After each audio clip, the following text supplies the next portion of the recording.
안녕하세요, 메스 디자이너입니다.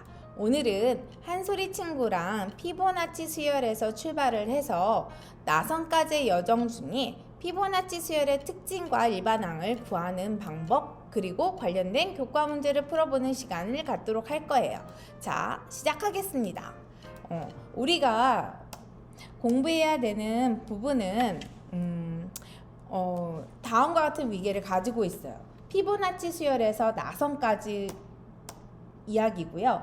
첫 시간에는 피보나치 수열에 대한 정의나 피보나치 수열이란 무엇인가, 그리고 일반항 구하는 방법에 대해서 공부를 할 거예요. 그리고 두 번째 시간에는 해바라기 씨의 배열과 피보나치 수열, 그리고 피보나치의 3반서를 살펴보면서 조금 더 피보나치의 수열에 대한 탐구를 진행할 예정입니다. 그리고 세 번째 시간에는 피보나치 나선과 황금 나선, 그리고 아르키메데스 나선, 페르마 나선, 로그 나선 등 나선에 대한 이야기를 할 계획이에요.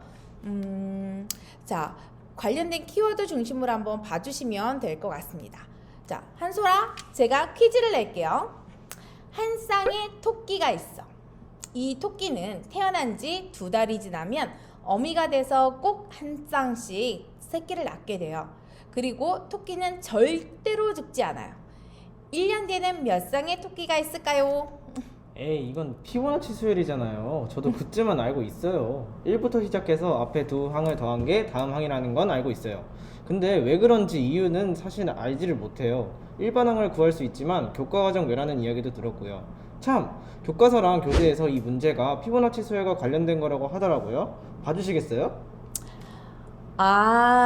네, 계단의 문제, 그러네요. 그리고 바둑돌 문제가 있고 대표적인 피보나치 수열 문제예요. 우리가 피보나치 수열을 만날 수 있는 곳은 확률과 통계 단원, 그리고 수학 1에 있는, 수학 1에 있는 수열 단원에서, 그리고 미적분에서 수열의 극한에서 우리가 피보나치 수열을 만날 수가 있어요. 근데 이 문제를 바로 풀기에는 어려웠을 것 같으네요.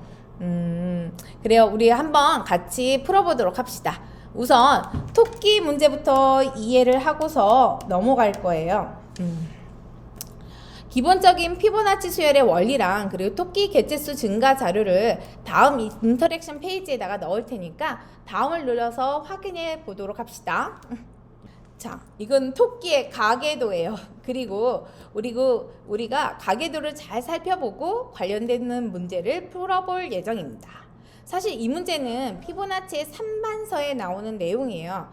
피보나치는 세계 여러 곳을 여행하면서 인도, 아라비아의 수학의 실용성에 대해서 매료가 됐어요. 그래서 귀국한 후에 아라비아 수 체계를 수학적으로 실용적으로 활용할 수 있도록 돕기 위해서 이런 책을 만들게 되었습니다. 그 책에 나오는 내용이에요. 자, 우선 토끼를 한번 볼게요.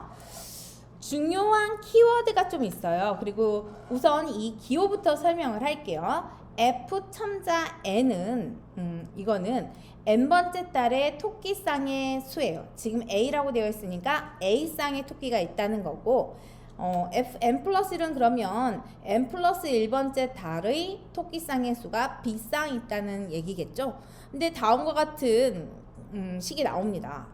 n 플러스 2번째 달의 토끼 쌍의 수는 n번째 달의 토끼 쌍의 수에다가 그리고 n 플러스 1번째 토끼 쌍의 수를 더하게 되는 거예요.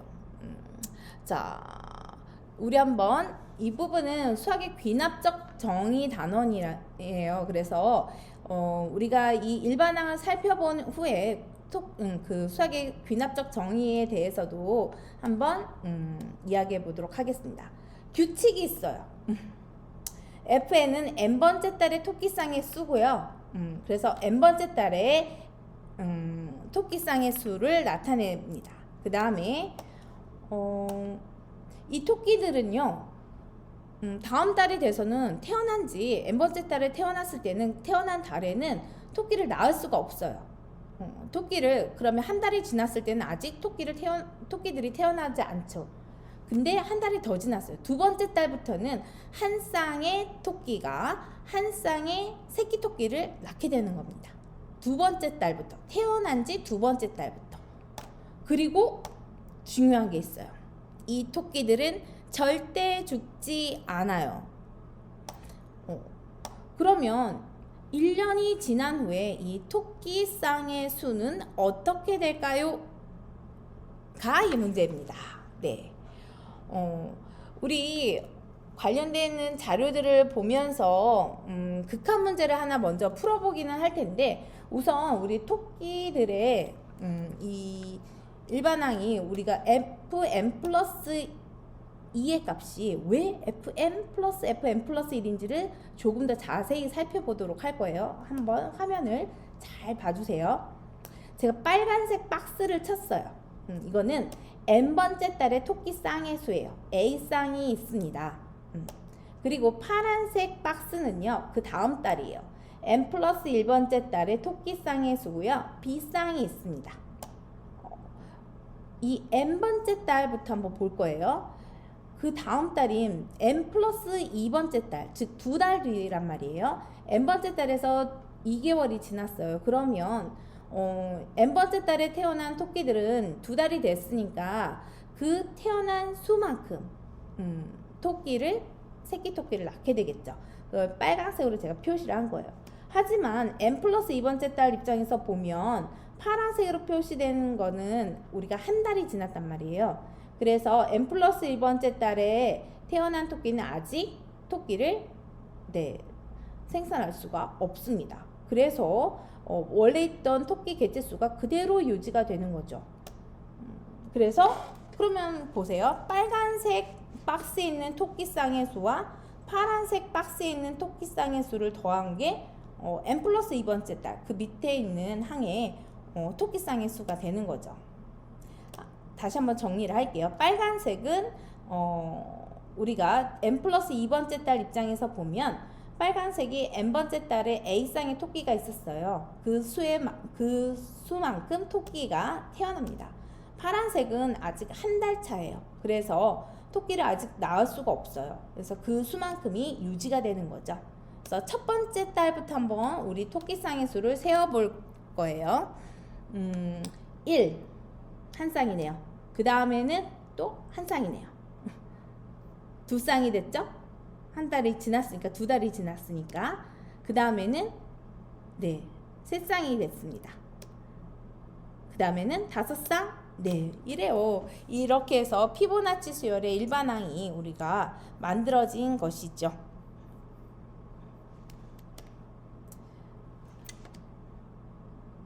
자, 우리 문제를 한번 풀어볼 거예요. 자, 한솔이 친구가 관련되는 우리 문제를 풀어볼 건데, 일단 이 문제부터 한번 보세요. 여기에 보이는 그림이 하나 있죠? 어떨까요? 어떤 것 같아요? 달팽이 같아요. 이건 황금비에서 봤던 사각형 같은데요? 오, 맞아요. 우리도 이 곡선에 대해서 조금 더 살펴볼 수 있는 기회가 있을 거예요. 두 번째 시간, 세 번째 시간에 이 곡선이 주인공이 될 거거든요. 자, 문제부터 해석을 해볼 건데 한번 읽어줄래요? 오른쪽 그림과 같이 한 변의 길이가 1인 정사각형에 반지름의 길이가 1인 4분면이 그려져 있다. 이 정사각형의 한 변의 길이가 1인 정사각형을 이어 붙인 후 반지름의 길이가 1인 4분원을 그린다. 또 한 변의 길이가 2인 정사각형을 이어 붙인 후 반지름의 길이가 2인 4분원을 그린다. 이와 같이 시행을 한없이 계속할 때 n번째 그려지는 4분원의 호의 길이를 an이라 하면 a1은 2분의 파이, a2는 파이, a3는 2분의 3파이이다. 리미트 n이 무한대로 갈 때 an분의 an 플러스 1은 c일 때 c의 값을 구하시오. 네. 극한 값을 결국은 구하라는 건데요. 이거는 미적분 단원에 나오는 수열의 극한에 나오는 문제예요.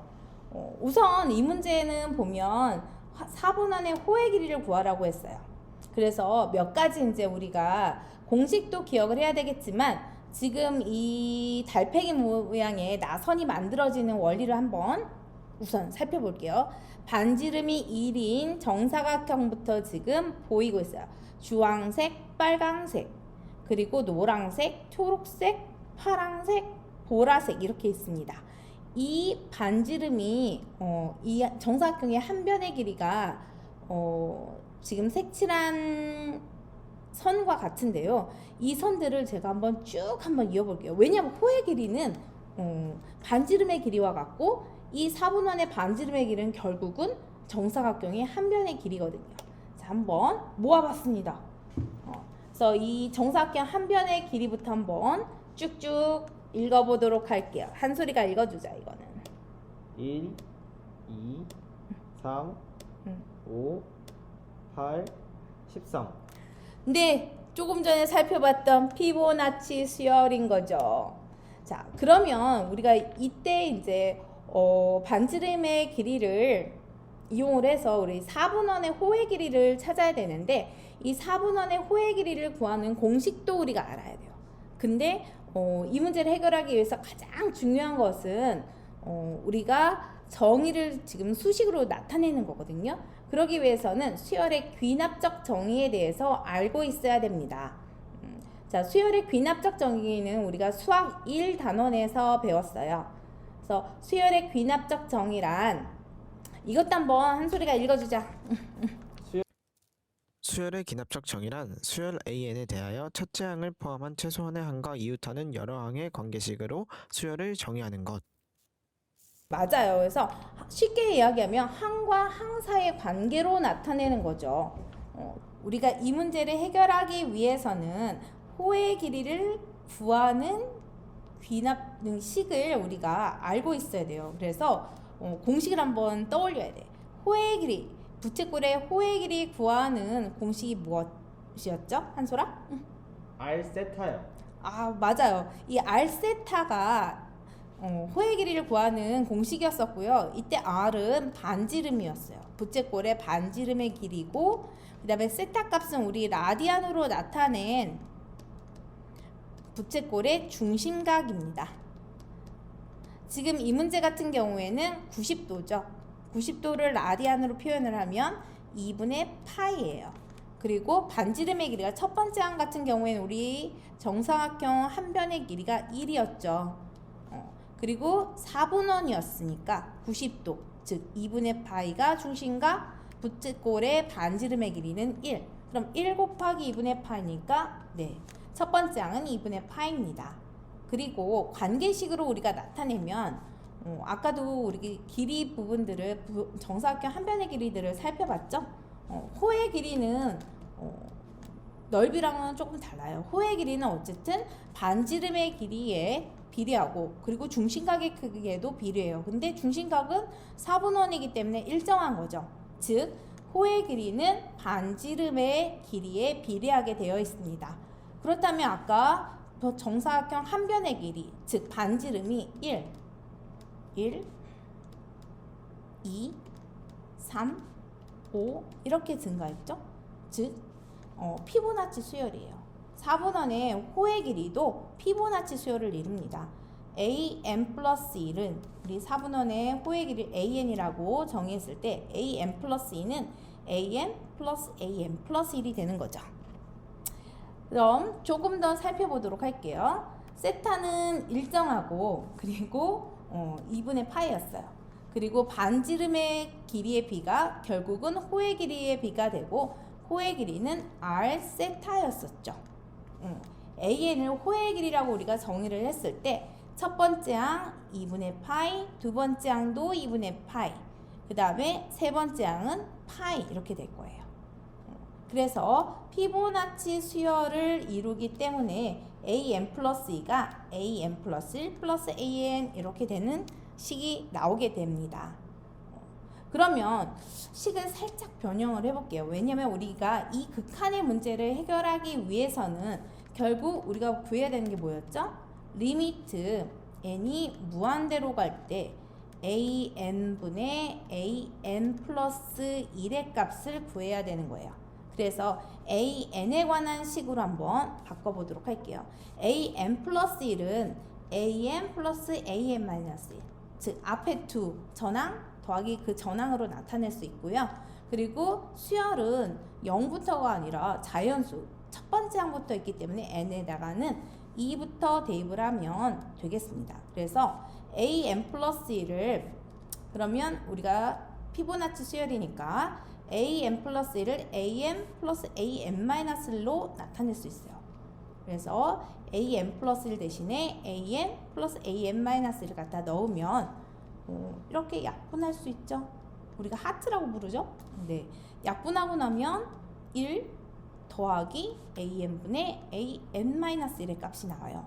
근데 우리 이 친구가 지금 수렴하는 수렴값 C를 구하라고 했거든요. 우리가 어떤 수열이 수렴한다면 바로 전의 항이나 그 다음 항도 역시 수렴값이 같았죠. 그리고 이 순서를 한번 봐주세요. am분의 am 플러스 1이요. 전항분의 다음 항. 그 다음 우리가 식을 정리한 같은 식이에요. 1 플러스 두 번째 보이는 요 분수에서는 다음 항분의 전항의 수죠. 그러면 이렇게 나타낼 수 있지 않을까요? 우리가 양변에 리미트 값을 붙이게 되면 우리 리미트 n을 무한대로 한번 보내볼게요. 그럼 am분의 am 플러스 1의 값은 결국 am-1분의 am과 같고 전항이나 그 다음 항이나 같다고 했으니까 수렴값 c라고 하겠습니다. 그러면 우리 식을 한번 제가 다시 써볼게요. n이 무한대로 갈 때 am분의 am 플러스 1의 값은 리미트 n이 무한대로 갈 때 같은 식 1 플러스 an분의 am-1이었었어요. 첫 번째 부분의 수렴값이 c고, 그러면 두 번째 수열의 식에서 오른쪽 우변에 수열의 극한값은 우리가 어떻게 나타낼 수 있죠? 네, 그렇습니다. c분의 1로 나타낼 수 있습니다. 순서가 바뀌어 있어요. 전항분의 다음 항이냐, 다음 항분의 전항이니까 역수관계죠. 그래서 다음 박스 친 식과 같은 등식을 얻을 수 있습니다. 양변에 c를 곱하고 그리고 2차 식을 얻게 되죠. 근의 공식에 넣겠습니다. 근의 공식에 넣게 되면 c 값은 2분의 마이너스 b 플러스 마이너스 루트 b 제곱 마이너스 4ac5가 돼요. 근데 우리 c 값은 양수가 돼야 된다는 거죠. 그래서 마이너스 값은 안 되고 2분의 1 플러스 루트 5라는 극한값을 얻게 되었습니다. 네, 어때요? 이 문제는 이렇게 깔끔하게 해결이 돼요. 그러면 이제 제가 한번 질문할게요. 한 소리 잘 들었어요?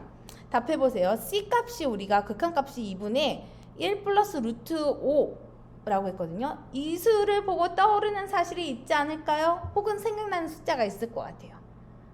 제가 조금 더 해볼게요. 위에서 구한 수들을 제가 나열해 볼 거예요. 1분의 1, 1분의 2, 2분의 3, 3분의 5, 5분의 8, 8분의 13, 13분의 21. 네, 이 수들을 소수로 한번 나타내 볼 거예요. 그러면 점점 이 수에 가까워져요. 떠오르는 수가 있어요. 뭐죠? 1.618 황금비예요. 맞아요. 자, 우리가 오늘 피보나치 수열에 대해서 배우고 있는데요. 사실 이 피보나치 수열의 비가 황금비로 수렴한답니다. 재밌는 사실들을 좀 더 많이 얘기할 수 있는데요. 이 부분은 다음 시간을 기대해 주셨으면 좋겠어요. 그리고 나선에 대해서도 더 살펴볼 거예요. 그리고 아까 우리 한솔이가 질문했던 문제를 한 번 더 우리 보면서 관련되는 문제들을 제가 준비를 했어요. 연습 문제 1번 네, 계단 문제고요. 확률과 통계 단원에 해당하는 문제예요. 여러분들이 이거 푸셔야 돼요. 제가 풀이랑 같이 올려드릴 거거든요. 6개의 계단을 한 번에 한 계단 또는 2계단씩 올라가는 경우의 수 구하기. 그리고 두 번째 연습 문제는요. 네, 바둑돌, 흰 돌과 검은색 바둑돌인데 우리 흰 바둑돌끼리는 이웃하지 않도록 일렬로 나열하는 방법의 수를 구하는 겁니다. 이 부분은 우리 수학 2대 단원에 나오는 수열 파트에서 네, 배울 수 있어요. 이랬을 때 A 10번째 항의 값을 구하는 문제예요. 그리고 아주 유사한 문제예요. 이것도 수열과 관련되어 있는 문제고요. 피보나치 수열의 일반항을 구할 수 있는 타일 문제를 준비했습니다. 총 3개의 문제를 제가 준비를 했고요. 여러분들 이 문제들 먼저 한번 풀어보시고요. 그리고 풀이를 제가 올려드릴 거예요. 아주 자세하게. 네, 확인해 보시면 좋겠습니다. 그리고 우리는 다음 시간에는 조금 더 황금비랑 그리고 삼반서, 피보나치의 삼반서 등 피보나치 수열에 대한 조금 더 깊은 탐구를 하게 될 것입니다. 네, 다음 시간에 뵐게요. 한솔이도 수고했어요.